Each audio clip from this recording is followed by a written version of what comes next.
প্রিয় বন্ধুরা, আমাদের পরিবারের যে কোনো অনুষ্ঠানে আমরা সবাই যখন একসাথে হই, আমাদের সদস্য সংখ্যা এত বেশি, বাইরের কাউকে না বললেও চলে, আমরাই 100-150।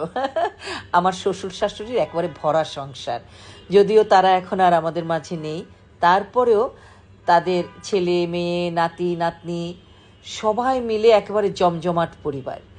আমরা কাজের সূত্রে বিভিন্ন জায়গায় বিভিন্ন জন ব্যস্ত থাকলেও সবাই চেষ্টা করি যে কোনো পারিবারিক অনুষ্ঠানে একসাথে হয়ে সবাই মিলে খাওয়া দাওয়া করা, গল্পগুজব করা, মনের ভাব আদান প্রদান করা, এই সবই আমরা করার চেষ্টা করি।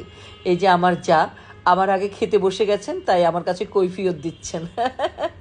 এগুলিই তো পারিবারিক আনন্দ, তাই না? এই যে সবাই মিলে একসাথে হওয়াটাই কিন্তু বিশাল প্রাপ্তি।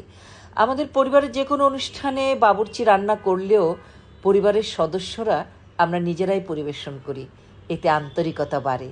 আসলে নিজের হাতে খাওয়ানোর আনন্দটাই তো অন্যরকম, তাই না? কেউ তো আসলে কারো বাড়িতে শুধুমাত্র খেতে যায় না, ভালোবাসার টানে যায়, আন্তরিকতার টানে যায়।